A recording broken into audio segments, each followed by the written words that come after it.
যে আমাদের নেত্রী দেশনেত্রী বেগম খালেদা জিয়া আজকে অসুস্থ অবস্থায় মানে মৃত্যুর সঙ্গে পাঞ্জা লড়ছেন এবং আমার নেত্রীকে তারা মুক্তি দিচ্ছেন না, দেবেন না, এরকম একটা ভাব। এই মুক্তিটা আমাদের আদায় করে নিতে হবে, দাবি করা যাবে না, আদায় করে নিতে হবে। আমার নেত্রীকে চিকিৎসার জন্য আমাদের বাইরে পাঠাতেই হবে। আমার নেত্রী নির্দোষ, বিনা অপরাধে তাকে কারান্তরীণ করা হয়েছে শুধুমাত্র হিংসাত্মক প্রতিহিংসাপরায়ণ মনোবৃত্তি নিয়ে, মনোভাব নিয়ে তারা নেত্রীকে আটকে রেখেছে। তাদের ধারণা কি জানেন? যে নেত্রী ওনাকে আটকে রাখলে বিএনপি শেষ হয়ে যাবে। যেমনি তারা ধারণা করেছিল একসময় শহীদ রাষ্ট্রপতি জিয়া রহমানকে মেরে ফেললেই বিএনপি ধ্বংস হয়ে যাবে। আসলে তো হয় নাই। এখন আমরা নেত্রীর পরম দয়ালু করুণাময় আল্লাহ তাআলার কাছে নেত্রীর দীর্ঘায়ু কামনা করি, সুস্থতা কামনা করি। এবং যখন আমার নেত্রী বন্দী আছেন তখন কিন্তু আমাদের নেতা তারেক রহমান সাহেব হাল ধরেছেন। সুতরাং এত কিছু ভাবার কোনো কারণ নাই। যারা ভাবেন জিয়া রহমান কিংবা খালেদা জিয়া কিংবা কেউ যদি এরা যদি না থাকে তাহলে বিএনপি ধ্বংস হয়ে যাবে। বিএনপি একটি গণমানুষের দল, শহীদ রাষ্ট্রপতি তৈরি করা দল, বেগম খালেদা জিয়ার লালন করা একটি দল। এই দলকে ধ্বংস করার কোনো ক্ষমতা ইনশাল্লাহ বাংলাদেশের অন্তর নাই। দেশি কিংবা বিদেশি কোনো শক্তির এই দলকে ধ্বংস করার ক্ষমতা নাই। তো এখানে শহীদ রাষ্ট্রপতি জিয়া রহমান সাহেবকে অবশ্যই আমাদের স্মরণ করতে হয়, কারণ জাতির বিভিন্ন সংকটে, জাতির বিভিন্ন সমস্যায় যেখানে ছিল, যখনই ছিল সেখানেই কিন্তু জিয়া রহমান সাহেবের উপস্থিতি আমরা লক্ষ্য করতে পারি। আমরা দেখেছি যে ৭১ যখন মানে যুদ্ধের ঘোষণা দেওয়ার মতো অবস্থা ছিল না, তখন শহীদ রাষ্ট্রপতি জিয়া রহমান অর্থাৎ তৎকালীন মেজর জিয়া কিন্তু যুদ্ধের ঘোষণা দিয়েছিলেন। উনি বলেছিলেন উই রিভোল্ট। ওই সময় কিন্তু নেতৃবৃন্দ, আওয়ামী লীগের নেতৃবৃন্দ একজনকেও খুঁজে পাওয়া যায় না এই বাংলাদেশে। এবং শহীদ রাষ্ট্রপতি জিয়া রহমান নেহায়েতই বিবেকের তাড়নায় একজন সৈনিক যখন বলে আই রিভোল্ট কিংবা ওই রিভোল্ট যখন বলে, তখন কিন্তু ধরে নিতে হবে সে তার মৃত্যুদণ্ড মাথায় নিয়ে কথা বলতেছে। কারণ যদি ওই রিভোল্টের সাকসেসফুল না হয় তাহলে সেই লোক সৈনিকের মৃত্যুদণ্ড কোর্ট মার্শালে কার্যকর হবে, এর কোনো ভুল নাই। সমস্ত ঝুঁকি মাথায় নিয়ে তিনি দেশের মানুষকে বাঁচানোর জন্য বিবেকের তাড়নায় সেদিন তিনি ঘোষণাটা দিয়েছিলেন। ওই সময় আমাদের বয়স ২১-২৩-এর মধ্যে হবে। আমরা নিজ কানে শুনতে পাই কথাটি। তো এই যে জিয়া রহমান সাহেব জাতির প্রয়োজনে সবসময় হাজির হয়েছেন। দেখেন এই যে ৭ই নভেম্বর যে ঘটনা ঘটলো, সেখানেও জাতির প্রয়োজনেই জিয়া রহমান সাহেব হাজির হয়েছিলেন। যখন বিএনপি প্রতিষ্ঠা হয়, তার এই বিএনপি প্রতিষ্ঠা করার পিছনেও শহীদ রাষ্ট্রপতি জিয়া রহমানের দেশপ্রেমের একটা সরাসরি একটা ইঙ্গিত একটা আছে এখানে। দেশকে ভালোবাসেন বলেই সবাইকে মিলিয়ে সবাইকে নিয়ে একটি দল গঠন করেছিলেন। তো এটা নিয়ে আমার সঙ্গে ওই বয়সে ওই সময় ওনার সঙ্গে একটু ছোটোখাটো তর্ক হয়েছিল। আমি যখন বলছিলাম যে এদেরকে নিয়ে এই দলটা করা যাবে না স্যার, আমি বলেছিলাম, স্পষ্ট কথায় বলেছিলাম। উনি বললেন যুদ্ধ বিধ্বস্ত একটি জাতিকে বিভক্ত রেখে কখনো দেশের উন্নয়ন করা যায় না, সুতরাং সবাইকে নিয়েই করতে হবে।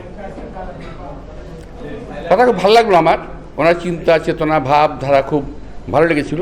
তো আমি যেটা বলছিলাম যে জিয়া রহমান সাহেব জাতির প্রয়োজনে এসেছেন, দেশের প্রয়োজনে এসেছেন, নিজের প্রয়োজনে নয়। আজকে আমরা দেখি দেশের বিভিন্ন উচ্চপদস্থ অর্থাৎ ওনার সমসাময়িক তো বলবো না, অর্থাৎ ওই পদের যারা অবস্থান করে তাদের সকলের আত্মীয় স্বজনের মানে আঙ্গুল ফুলে কলা গাছ হয়ে গেছে সবারই। কিন্তু জিয়া রহমান সাহেবের আত্মীয় স্বজনকে আমরা কখনো দেখি নাই যে তার কারো আঙ্গুল ফুলে কলা গাছ হয়েছে, আমরা দেখি নাই, শুনিও নাই। কারণ আমি বলছি যে উনি নিজের জন্য দল করেন নাই, কিংবা রাষ্ট্রপতি হন নাই, কিংবা স্বাধীনতা ঘোষণা দেন নাই। প্রত্যেকটাই করেছিলেন দেশের মানুষের জন্য, এই দেশের জন্য। তো এখন যখন তিনি জাসাস প্রতিষ্ঠা করেছেন তার আগে কিন্তু আরও কিছু কাজ তিনি করেছেন। যেমন ধরেন, ঠিক ওই সময়ে যুব সমাজ ছিল একেবারেই ধ্বংসের মুখোমুখি। আমাদের যারা এখানে সমসাময়িক আছেন কিনা জানি না, যদি থেকে থাকেন একটু স্মরণ করে দেখবেন, ওই সময়টাতে 74-75-এ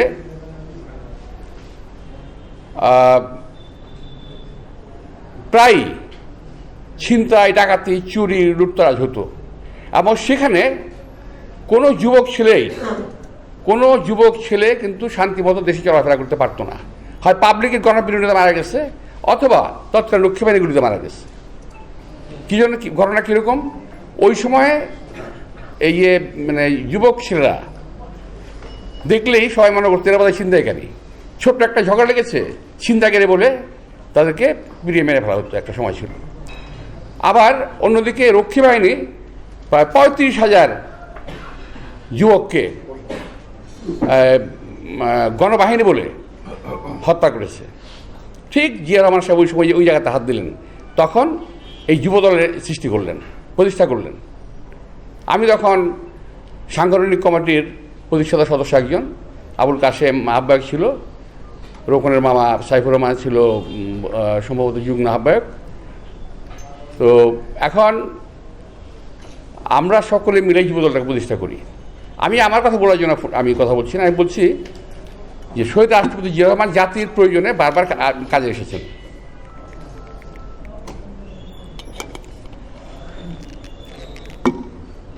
তারপর যদি বলেন, আপনি দেখেন শহীদ রাষ্ট্রপতি জিয়া রহমান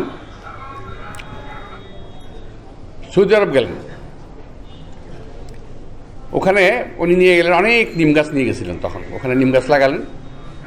এক সময় সৌদি বাদশার সঙ্গে তার অনেক কথাবার্তা হলো, কথাবার্তার সময় হৃদ্যতাপূর্ণ পরিবেশে যখন কথা হচ্ছিল, তখন বাদশাহ বলতেছিলেন যে তোমাকে আমরা রিটার্ন কি দিতে পারি। তখন শহীদ রাষ্ট্র জিয়া রহমান বললেন, কিছু না, তোমার দেশে তো অনেক ইয়ের প্রয়োজন হয়, শ্রমজীবীর প্রয়োজন হয়, আমাদের কাছে শ্রমিক নাও। এই সৌদির মানে শ্রমিকদের দ্বার খুলে গেল। এই যে বিষয়টা, অর্থাৎ জিয়া রহমান নিজের জন্য করেন নাই, দেশের মানুষের জন্য করছেন। শ্রম বাজার খুলে গেল, উনি কি করলেন? তখন এই যে আমাদের শ্রম মন্ত্রণালয় করলেন। এটা নজরুল হয়ে থাকলে ভালো বলতে পারতেন। আরও আছে গার্মেন্টস সেক্টরে, যেখানে উনি হাত দিয়েছেন, প্রয়োজনেই হাত দিয়েছেন। উন্নয়নের যে ধারাগুলো আছে, কিন্তু উন্নয়ন কিন্তু একটা ধারাবাহিক প্রক্রিয়া। আজকে আমরা যেখানে অবস্থান করছি, এখানে কিন্তু একসময় এরকম ছিল না। তারপর এখানে পর্বে গর্ত ছিল, মাটি ফেলা হয়েছে, তারপর ঘর করা হয়েছে, তারপরে পাকা সুন্দর ঘরটা করা হয়েছে। এভাবেই একটা প্রক্রিয়ার মাধ্যমে ধারাবাহিক প্রক্রিয়ায় উন্নয়ন হয়ে আসে। তো জিয়া রহমান সাহেব, আমি আসছিলাম জাসাসের বক্তব্য দিতে, আমি প্রেসিডেন্ট জিয়া রহমান সাহেব কথা বলতেই হবে এটা, তো ওনাকে তো স্মরণ করতেই হবে আমাকে। তো আমরা এই জাসাসের যে প্রতিষ্ঠা কেন করলেন? সাংস্কৃতিক জগৎটা তখন প্রায় ধ্বংসের মুখোমুখি। ওই সময় এই দেশের সাংস্কৃতিক অঙ্গনকে টিকিয়ে রাখতে, বাঁচিয়ে রাখতে, সুন্দর করতে তিনি এই জাসাস প্রতিষ্ঠা করলেন। যুব সমাজকে সুন্দর করতে, ভালো করতে উনি যুব মন্ত্রণালয় প্রতিষ্ঠা করলেন। শ্রমিকদের ভালো রাখতে শ্রম মন্ত্রণালয় প্রতিষ্ঠা করলেন। কি করে নাই জিয়া রহমান? টেক্সটাইল মিনিস্ট্রি করেছেন। কি করে নাই জিয়া রহমান? আমরা তার দল করতে অত্যন্ত গর্ববোধ করি। আজকে জাসাসই বলেন, যুবদলই বলেন, ছাত্রদলই বলেন, আমরা তাদের কর্মী, এই দলের কর্মী, বিএনপির কর্মী। আমরা একজন বিএনপির কর্মী, সবচেয়ে বড়। আমি যেহেতু মুসলমান, সেই কারণে অহংকার কথা আমি উচ্চারণ করবো না, আমি বলবো যে আমরা গর্ববোধ করি। এই কারণে মুসলমানদের তো অহংকার করা নিষেধ, আপনি জানেন। তো আমি এই কারণে আমি গর্ববোধ করি যে আমরা যখন জিয়া রহমান সম্বন্ধে কথা বলি, আমার দলের প্রতিষ্ঠাতা সম্বন্ধে আমি কথা বলি, তখন কিন্তু আমি খুব বুক শক্ত রেখে মুখ খুলে বলতে পারি যে শহীদ রাষ্ট্রপতি জিয়া রহমান স্বাধীনতার ঘোষণা দিয়েছিলেন। উনি একটা নতুন দিক নির্দেশনা জাতিকে দিয়েছিলেন। কিন্তু আজকে যদি আওয়ামী লীগ তাদের নেতা সম্পর্কে কথা বলতে যায়, এক গাদা মিথ্যা কথা বলে তারপরে তাদের নেতাকে প্রতিষ্ঠিত করতে হয়, চেষ্টা করে তারা, কিন্তু তারপরও নেতা প্রতিষ্ঠিত হয় না। ইতিহাস যাকে প্রতিষ্ঠিত করে গেছে সেখান থেকে স্থানচ্যুত করার কোনো রকম অবকাশ কোনো লোকের নাই। এখন তারা ইতিহাস রচনা করতেছে, বানোয়াট ইতিহাস বানাচ্ছে, তৈরি করতেছে। তো যেটা বলছিলাম যে শহীদ রাষ্ট্রপতি জিয়া রহমানকে জাসাস কথা বলতে গেলে, যুবদের কথা বলতে গেলে জিয়া রহমান সাহেবকে স্মরণ করতে হবে।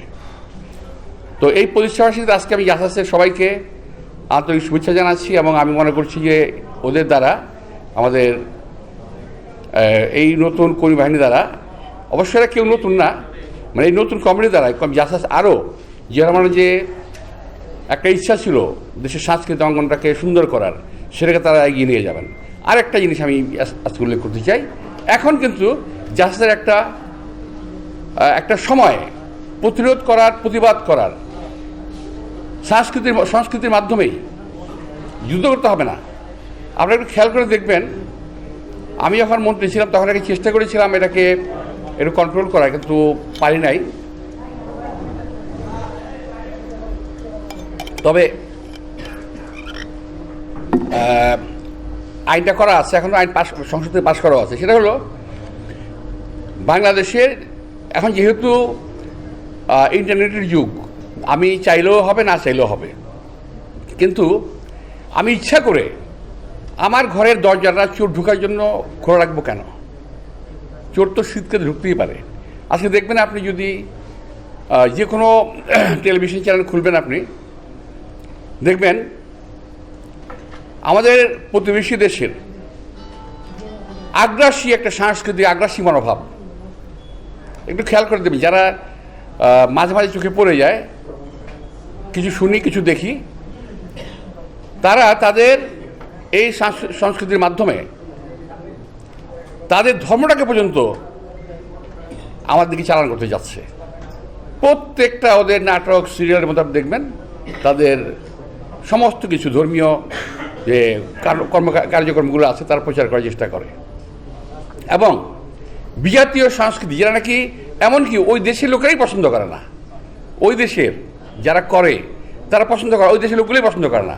তারা আবার বাংলাদেশের নাটকটা পছন্দ করে খুব, ওই দেশের লোকগুলা, কিন্তু সেটা ওরা দেখতে যায় না, ইন্ডিয়ানরা দেখতে যায় না। আর আমরা খুলে দিয়েছি সব দরজা। তো এখানে কিন্তু এই জাসাসের একটা ভূমিকা থাকতে পারে, কীভাবে থাকবে সেটা আমি বলতে পারবো না, তবে জাসাসের একটা ভূমিকা এখানে থাকতে পারে। আমরা